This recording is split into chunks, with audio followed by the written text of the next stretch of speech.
I want to get back to this black box and what happened on Friday.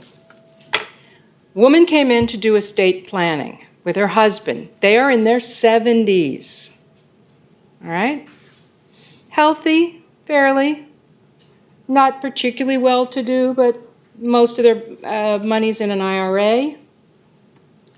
Should have been fairly straightforward.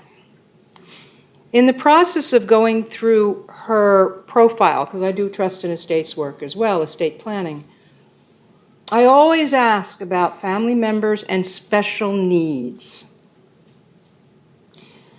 What was a straightforward estate planning session turned into something somewhat different. It turns out she has a mother in her 90s who has had Alzheimer's for 10 years, who is under a guardianship, and she has a sister who's a schizophrenic and has been for about the past 20 or 30 years, who's also in a guardianship.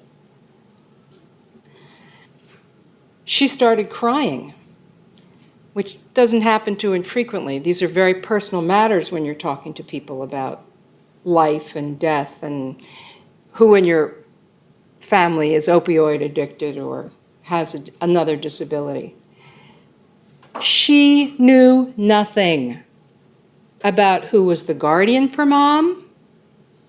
She thought she might have paperwork. She wasn't included in the process.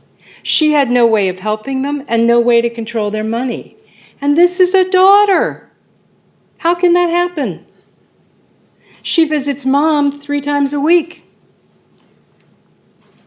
She just got a notice that they're giving her sister $100 at the holiday time for her own expenses. This woman is buying clothes, shoes, bus fare for this disabled sister, and yet suddenly the guardian shows up with $100. What's going on here?